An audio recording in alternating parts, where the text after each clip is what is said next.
experience is the experiment.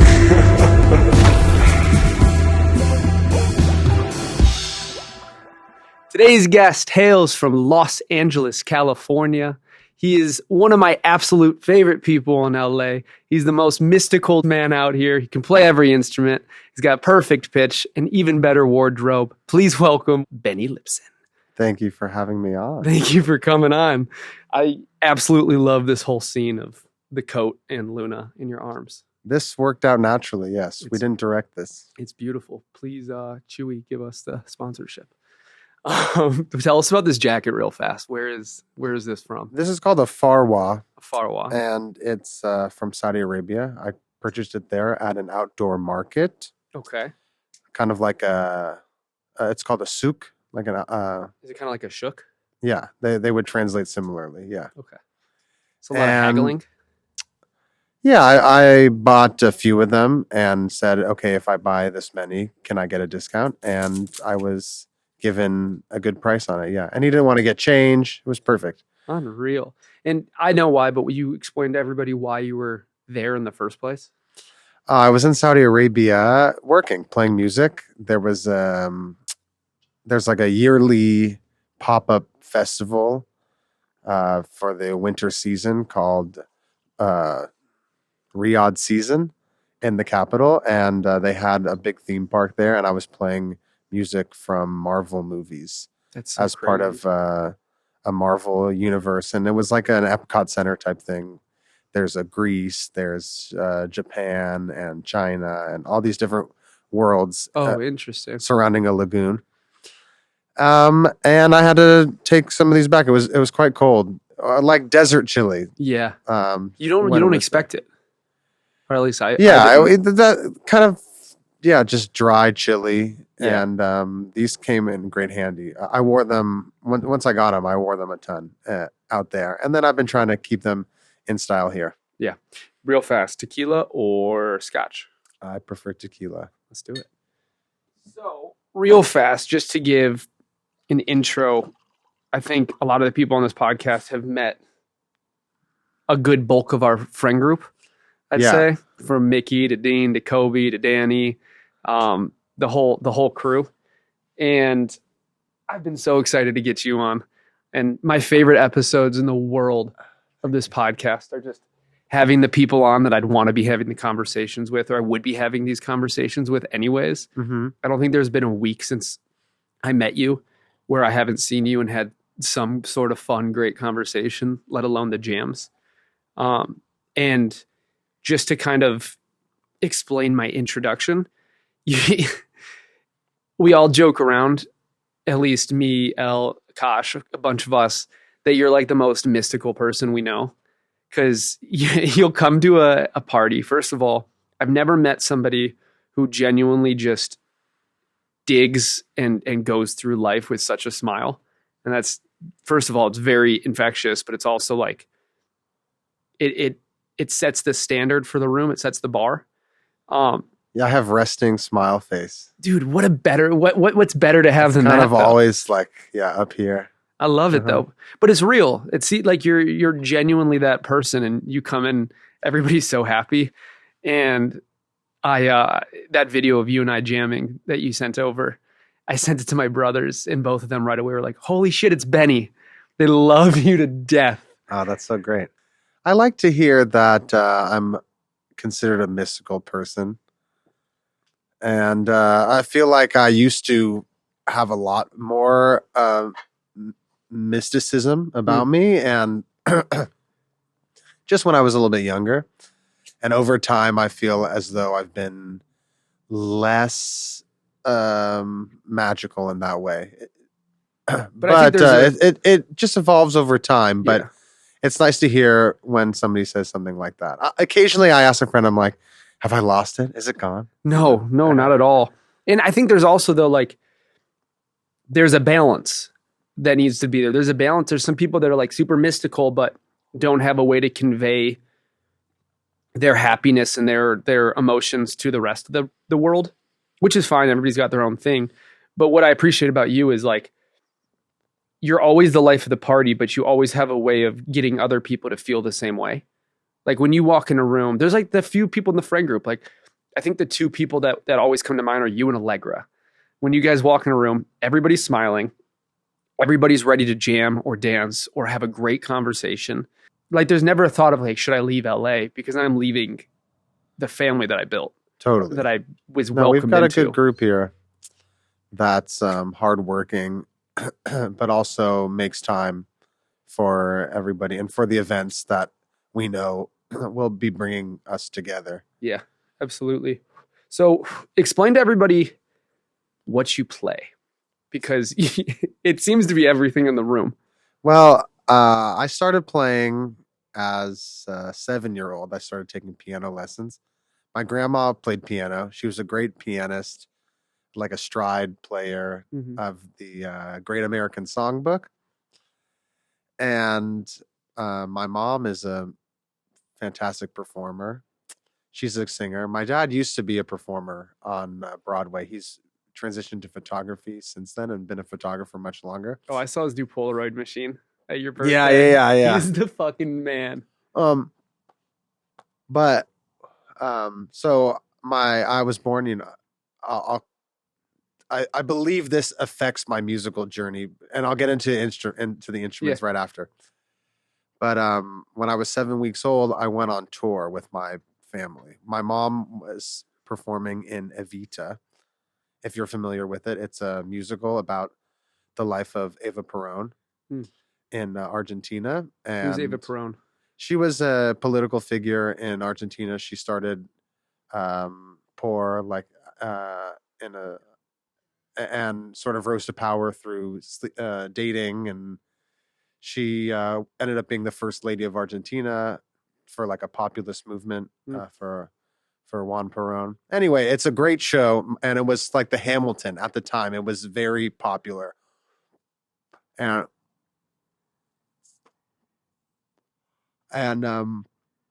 so my mom did the show for many years, starring in it, and then there was a second national tour, and my brother and I were born. We went on tour for the first year, so I was bathed in that music my first year of life. Started doing piano. By middle school, I started playing bass because I had $175 to Sam Ash after my bar mitzvah, and the bass player was graduating from middle school. There was nobody really in line after him, and so I'm like, well, I can read bass clef. Let me learn bass. I bought a cheap bass and got an amp, whatever. So you started with bass guitar, not an upright. Yeah, with bass guitar. By high school, they found out I played bass, electric bass, and they're like, we need upright players. I was at Performing Arts High School as a singer, and then I was doing a little bit of piano, but they're like, oh, we need you to play upright bass. So I started playing a lot of upright bass, and by the end of high school, I learned guitar because I wanted to play at Jewish summer camp. I wanted to be like the song leader. Oh, I know that feeling. As an assistant, you made like an extra $75 a session, like $150 extra a summer to play a bunch of guitar. And I actually was very, very bad my first year. They banned me from playing bass. I would play bass, and they're like, you can't play bass anymore because you need to get better at guitar. So anyway, and then, so that's pretty much what I played for a while until pandemic. I started playing trombone. Okay. And I had bought a trombone years before and practiced a little bit, and then never really did. So I knew a little bit of how to play, but then over pandemic, I started practicing, and from there, I got a tuba and started playing tuba. I can play a little bit of trumpet just because of that, but I would only do it for myself to record or something like that. You shouldn't call me to play trumpet. Did you always have? I'm pretty sure you have perfect pitch, right? To what? So, will you kind of explain what that means? Like, what extent? Like, if somebody opened up a door and it creaked, could you tell them what key that creak is in, or what note that is? Yeah, I could tell you what note it is. Creaks can often, like, you can kind of find two notes like put together that make the sound, and they're like two overtones. But it's really not that fascinating. Perfect pitch, I'll be honest. People make it out to be something so much more exciting than it really is. I can just simply identify the note out of air. Does it ever get annoying? Do you ever wish you did, like, like I've heard horror stories in quotation marks of like people who it's so prominent and so instant in their mind that they like can't escape it. That also No, might be complete bullshit. No, it is, however, like a curse in the end because it starts to slip over time. So I'll be fighting that, and I feel like I already am fighting it a little bit. Um, it's never annoying, and it's been only helpful in general for. I mean, but it's just a shortcut. And when I went to school for music and stuff like that, I was just able to sort of use it to study less. Yeah. I didn't have to necessarily identify the song for like a listening exam. Let's say I just knew, oh, that song's in D. Did your brother Jack, by the way, is He's a great musician. Yeah. Unbelievable musician. Does he also have perfect pitch? Yes. Yeah. Both of us. Yeah. What about your parents? No, my parents aren't musicians. They're performers. My dad used to perform, and my mom is a fantastic performer. But they're not like musicians. But what was it like learning music as somebody with perfect pitch? Was it one of those things where the first time they go up to you and they give you a piano and they say, this is your middle C? Was it more like an aha moment where everything started to make sense that you were already feeling? Or was it just very quick to learn? I don't know. I had a teacher that used to just turn me away from the piano and play a note and ask me what it was. I don't know if maybe she was training or if it was just trying to identify if I had perfect pitch. Built in. By 8th grade, I remember like understanding that it was different or like not, it wasn't universal. Yeah. I thought if you were a musician, it just made sense that that song is in G. It starts on a G. This is a G. This is a G. Okay, so yeah, that makes sense. And that's not the case. People who have like super relative pitch, it's much better. You can cheat on reading. I can just read. I can sing something because I can just see the notes versus like I'm reading the intervals. Whatever. It's a tool that I've used, and really, it's great as an accompanist. I did a gig a few days ago at the Topanga Mall. I never worked with this singer before, and she was fantastic. But we sang "Part of Your World" from Little Mermaid, Alan Menken and Howard Ashman. Isn't that the video that you posted? I did post a video. That was a different song. That's Tom Kelly, Billy Steinberg, "Alone." That heart song. We got to go back to your memory after, but sorry, keep going. No, "Part of Your World." She just decided to sing the last bit like up a minor third. It came out of nowhere, but I was able to catch it because I have perfect pitch. And that happens. Crazy. And that happens like at any gig. People just start singing, and I can say, okay, I know what key that is right off the bat. So is your memory good outside of music? Because we also all kind of joke around that like we'll be doing a jam or whatever.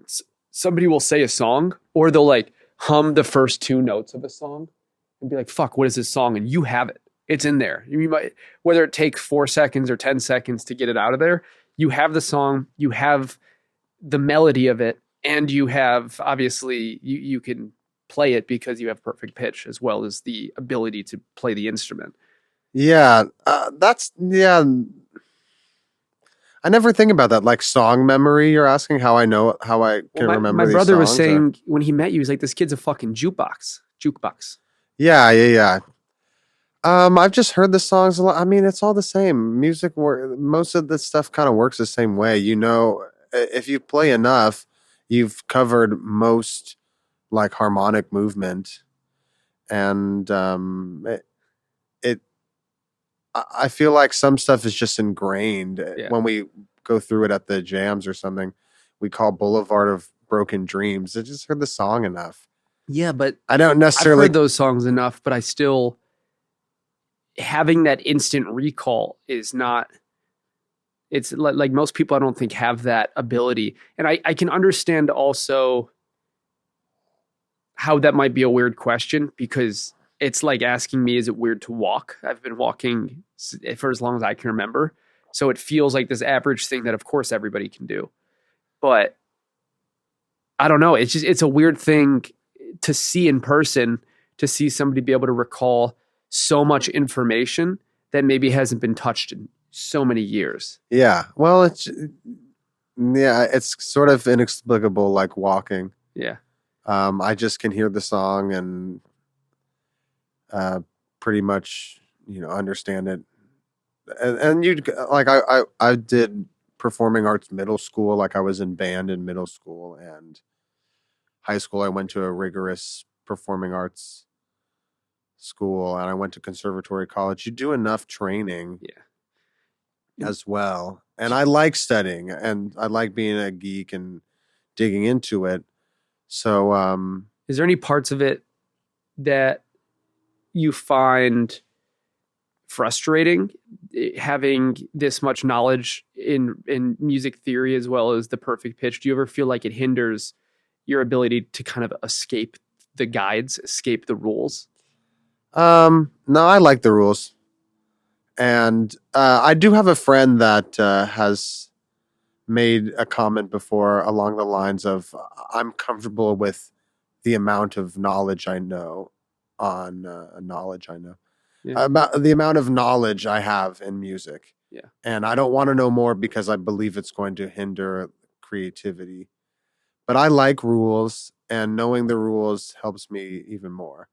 I need guidelines and I need parameters, and it helps me because I like other songs, and I'm able to easily identify what it is that I can replicate um, without duplicating it. Duplicating it? Well, rather, I don't. I can access a song that I really love and I want to recreate, but I'm not going to necessarily like copy it. I'm going to be able to take, because I'm able to analyze it through my training. And what age would you say you started to realize that this is it? This is what you want to surround yourself with for the rest of your life? Or was there a moment where you were like, this will be my career? Or was it more just one of these things where you were so focused on what you were doing that you never looked up to really to set a specific goal? You were already doing it. You were already on your way. I used to think, a little bit younger, that I didn't want to pursue music as a career. I went to school in Miami and I was in the music program, but I started taking like broadcast classes, or like journalism stuff. And they had a thing. They're like, this guy from ESPN is coming to I forget. It was like everybody was there in suits and they were clean shaved. And I knew then that I couldn't hang. I couldn't be that type of person in the workplace. I wanted to. I liked keeping my beard grown for November at the time.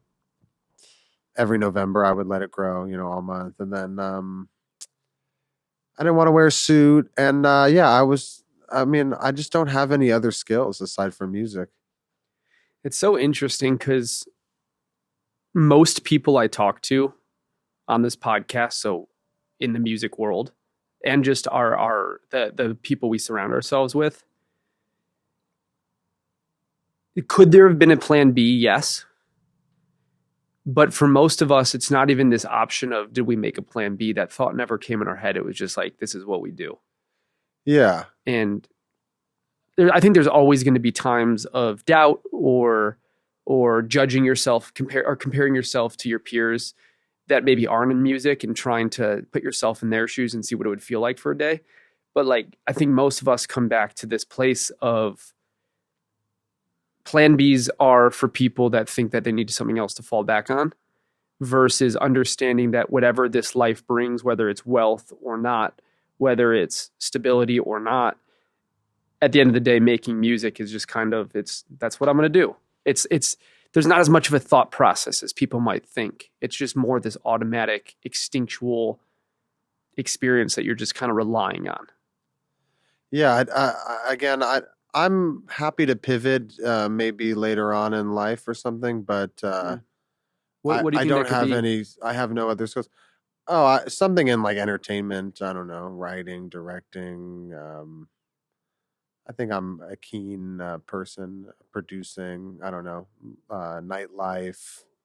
It's still the creative or But yeah, I would semi-creative be realm. around something that like involved music, but it would be less what I do now, I guess, in like gigging Yeah. as a musician. And So how do you, if you were talking to somebody who moved out to LA and they were great at playing a few instruments, didn't necessarily want to be an artist per se, or that's not what they were focusing on, that wasn't 100% of their time, what are some key things you would tell them to do in order to either start getting in the right rooms and or start making some money using your instrument in whatever capacity that looks like? I mean, I think most of the stuff that I do now has just been through playing, being on the scene. I would number one recommend to somebody that they should go to school if they're like going to music school and they want to live in LA. They should probably go to school in LA. Hmm. Okay. That's interesting. Um, I think you should go to school where you like to live because the school connects you with a lot of opportunities in the community, and that you continue to keep a relationship with the faculty who are often in positions to get you hired for different things like Yeah. that. That's not something I did, but in general, I also grew up in LA, so some opportunities like they just know my name around because I've been around long enough. Yeah, your networking started before it Yeah, was networking. and I definitely think that as a freelancer, you need to establish yourself in a community long enough. You can't just expect to show up and immediately get all the work. Mm. But yeah, at this point, like having worked as a freelance musician um, for like 6 years now in LA, enough people have worked with me where I'm getting calls Yeah. in far out places. And I guess part of it also is just the humility to understand that the only thing that matters is playing. And that is under the contract of playing my instrument no matter what capacity I'm getting paid or what the opportunities. And like obviously there's limits and you still have to eventually find a way to prove yourself as somebody that's worth a certain amount of money so you can continue this every day. But like I know so many people who come out here and they expect to be playing Lollapalooza right away or Coachella, and they're not willing to go play at a small gig for 15 people or at a bar or at this or that. When at the end of the day, that's how you build chops. That's how you get better. That's how the right person stumbles across you. I mean, have you found any pushback with that and not wanting to play certain gigs because it was too small or not what you were dreaming of?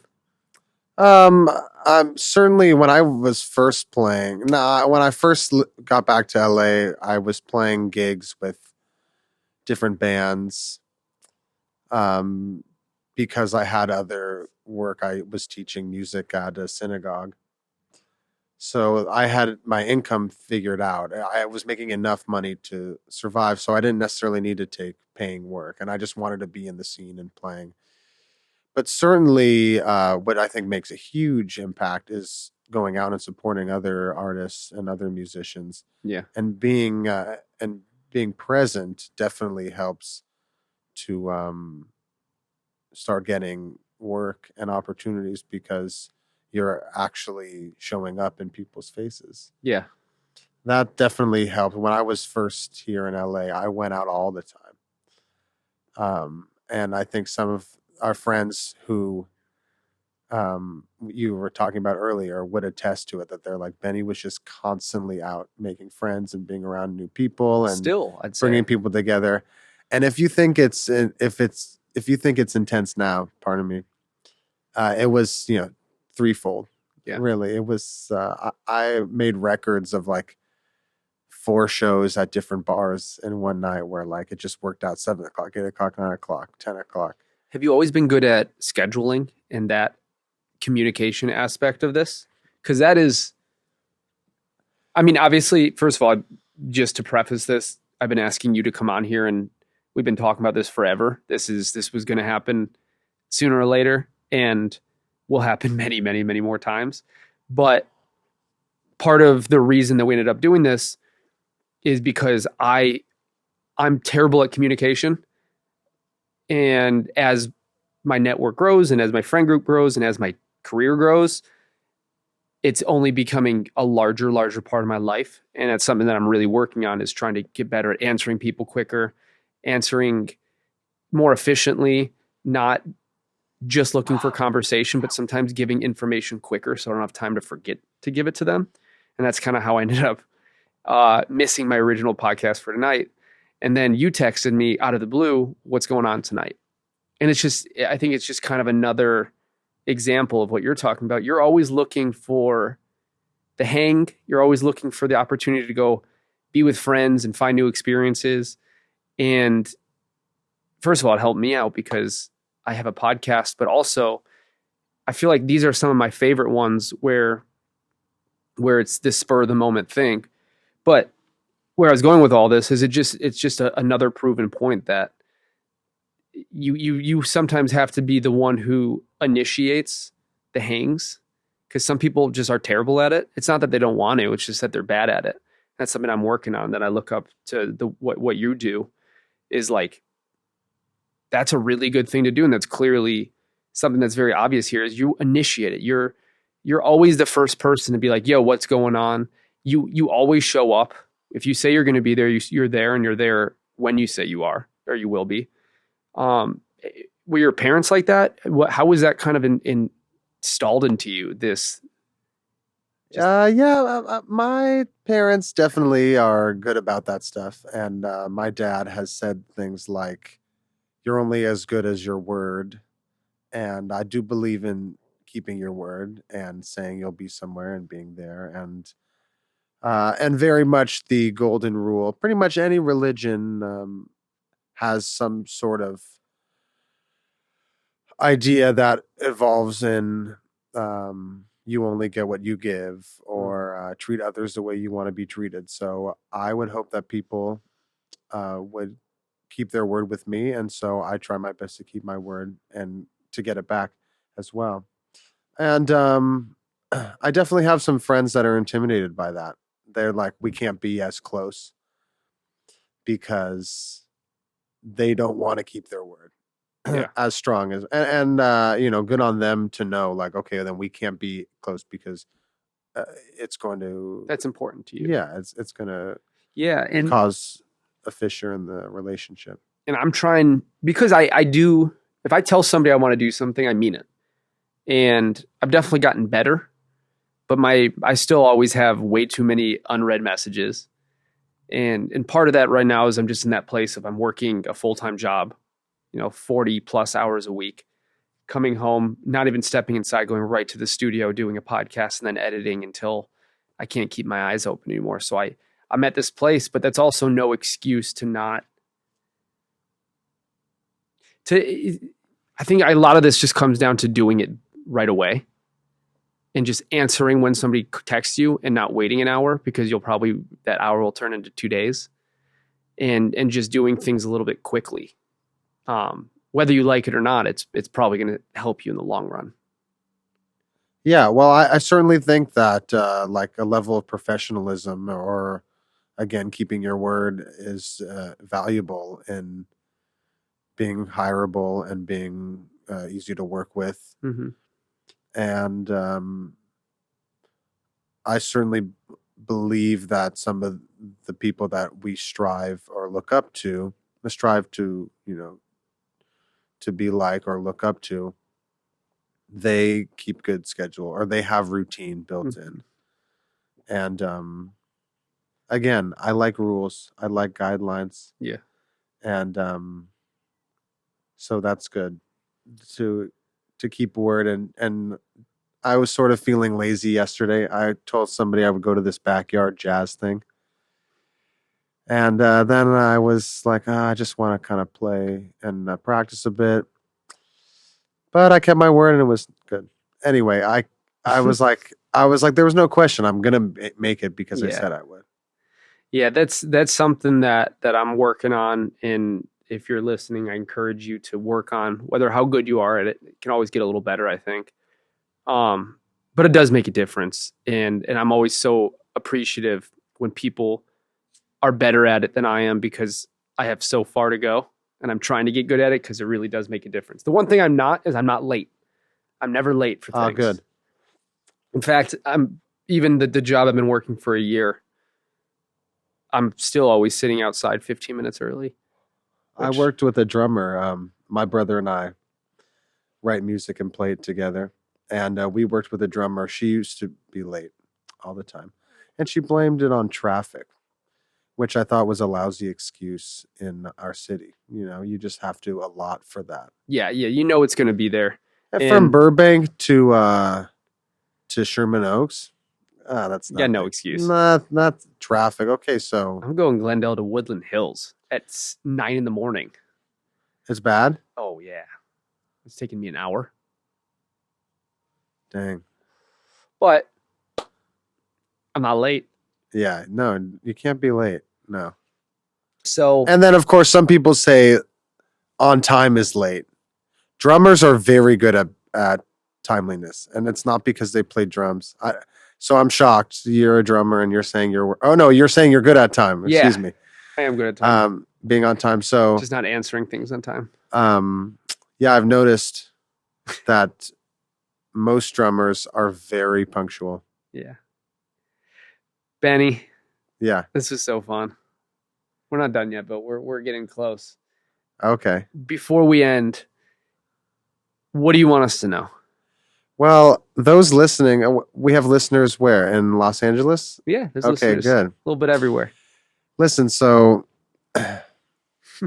we talked a lot about me as a musician here, and I would like to, even before musician, identify as a performer.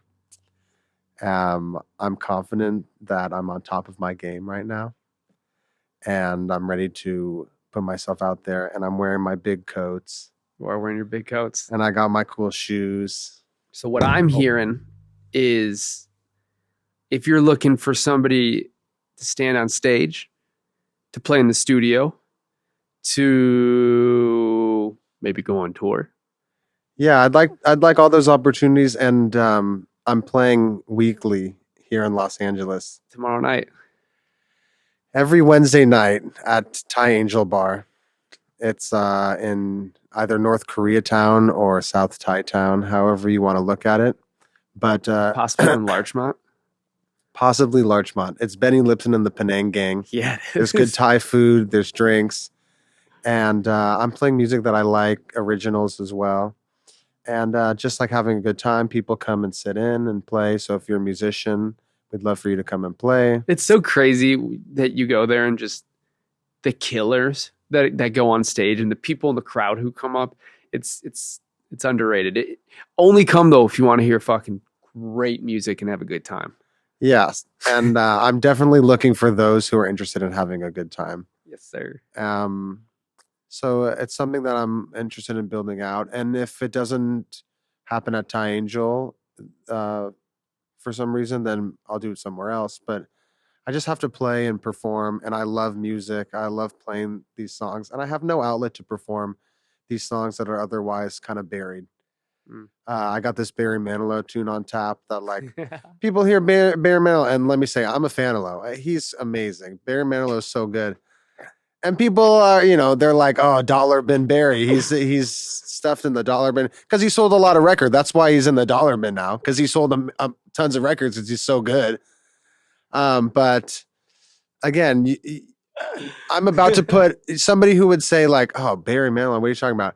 I got two 23-year-olds hip to this Barry Manilow tune. They're like, oh, this one's awesome. My guys that played with me, Michael Campanelli and Matt Sukert. Shout out. So... you're a fan of Low? Oh yeah, fan of Low, yeah. I love, and so yeah, I get along with moms because of that, and I love other stuff like that. But we play Michael Jackson's tunes. We play Paul McCartney. I'm playing a lot of Al Jarreau. That's my favorite. You got me hip to El Yeah, Jarreau. I love Al Jarreau. What was the song? Does anyone want to go That's waltzing in the cotton? Roof Garden. How does it? He's got the Yeah. I thought you Does were gonna keep anybody going. want to go There we go. waltzing in the garden? Does anyone want to go dance up on the roof? Yeah. Such good stuff. So good. Abe Laboriel plays bass on a lot of those records. Who is it? Abe Laboriel. Who's Abe Laborio? He's a fantastic bass player. He was a session player touring. And his son, Abe Laboriel Jr., plays with McCartney, tours with McCartney, Clapton. Oh, shit. Oh, he's amazing. Actually, I saw Paul McCartney play, and Abe Laboriel Jr. sings. He doubles Paul McCartney, and he provides the pitch, and Paul just provides the sound of Paul McCartney's voice. Together, they make Paul McCartney in pitch because he's a little bit losing it at this point. I mean, love Paul McCartney though. Yeah, but once you get to a certain age, that's tough. That's tough. I can't keep pitch now. I'm not at a certain age. It's very difficult, but you got to keep your instrument oiled. You have to practice. I love practicing now. I used to not really care about practicing, and over lockdown, playing trombone, I started enjoying practicing, and that's why I said earlier I feel like I'm on top of my game. Like I'm locked in as a musician because I have a practice regimen. Man, that's such a huge part of this in any aspect of this. If you're a musician, if you're a songwriter, if you're a producer, if you're an artist, fucking practice. It will get easier, and it only gets more fun too. Yeah. Unfortunately, I've been writing less, and when I practiced less, I wrote more, and I was very oiled. I was able to write easily. I really loved my style. Yeah. And then now I don't do it as much. I'm practicing more, and I compromise that fluidity. Yeah. That's understandable. I mean, I feel like you can't spread yourself too thin, and sometimes one has to outweigh the other. But I feel like it's not always about the balance in short term. Sometimes it's the balance long term and having a plan. And sometimes what you have to be heavier on one part in order to get it to grow. And then you switch over, and sometimes writing needs to be the muscle you're flexing constantly to let it grow. And sometimes practice as an instrument needs to be the muscle that's flexed. I'm a student of music forever. That's playing, that's listening, that's recording, whatever it is. But I'm happy to live that. It gives me purpose on a daily basis, which is nice. I feel pretty lucky in that regard. Because maybe there are a lot of other people that don't have that same passion. Yeah. And I don't want to judge other people on that, but I love music, and people will be like, "Oh, you don't work a job? Like, are you bored?" I'm like, "I'm never bored. No, there's so much I could be doing." Absolutely. And there's practice, and there's playing, and there's looking for new opportunities and making connections. I mean, this is I don't care what you say, to make it in this industry in any fashion is a full-time job. Oh, for sure. Yeah, you were talking about the managerial aspects and things like that. Yeah. You hope it takes up less and less time. Yeah. Well, we also got, between our friend group, I feel like we all have such broad talents and specific talents as well that we can help each other out with. And I feel like that's one of the nice things about our friend group is there's always somebody there with an answer for something. And I guess that's a big part of this is just find your community, and there's a lot of learning to be done just between the people that you surround yourself with. It's important that you stick to whatever you'd like to do. Yeah. I think I would make that clear. If people listen to this podcast, are they looking for like little nuggets for their career or their journey? I'm curious. I think that's up to each person, but hopefully that whether they're looking for it or not, they're finding some stuff, because I sure as hell am talking to hundreds of amazing people who are also obsessed with the same thing I am, which just happens to be music. Yeah. But yeah, as long as we're talking about some of this stuff, I miss the culture a little bit where people were extremely hard on and critical of music. Mm. My brother's in this musical theater songwriting program. It's an iconic program, the BMI Musical Theater Writing Workshop in New York. It's been there for like 60, 70 years, something like that. And the guy who started it, if you presented a song and he didn't like it, he just crumpled the paper and threw it in the trash. There's something baller about that. Yeah, and that might be going a little too far. Yeah, but, I think there's a balance to be had there, but you can definitely... There's a difference between being a people pleaser and just being honest. Yeah. Like, if you can be honest with intention to help the person grow, if it's the right situation, it's also just reading the room.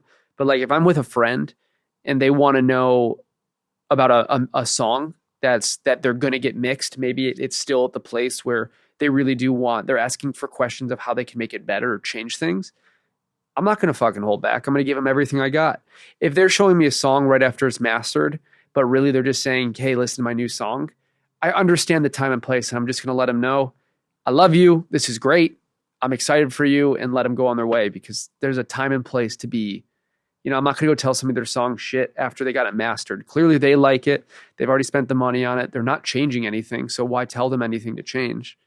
But if they're going to go mix it and it's that pre-stage, fucking give them everything you can if you believe in them. Right. Yeah. And I believe that honesty is, excuse me, that honesty is founded in more love than just like a little bit of praise through a fake smile. Yeah, absolutely. Let's end it on those words, Benny. That's a real smile. Yeah. Somebody asked me, they're like, Benny, why are you always smiling? I love it. And I don't even think about it. I seriously don't. If the world could be more like Benny Lipson and smile a little bit more, it might be a better place. Age, right? I'll take the age over the unhappiness.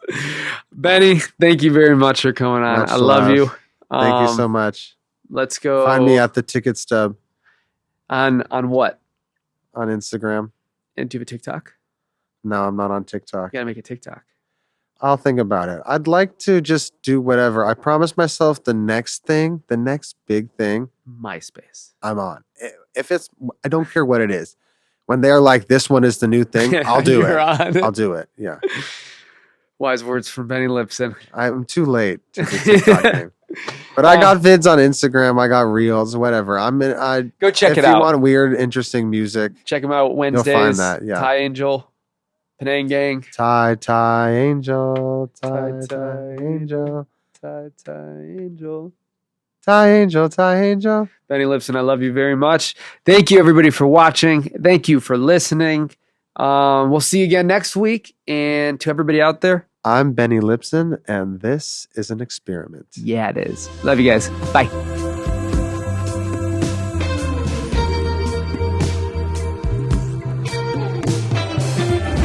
The experience is the experiment.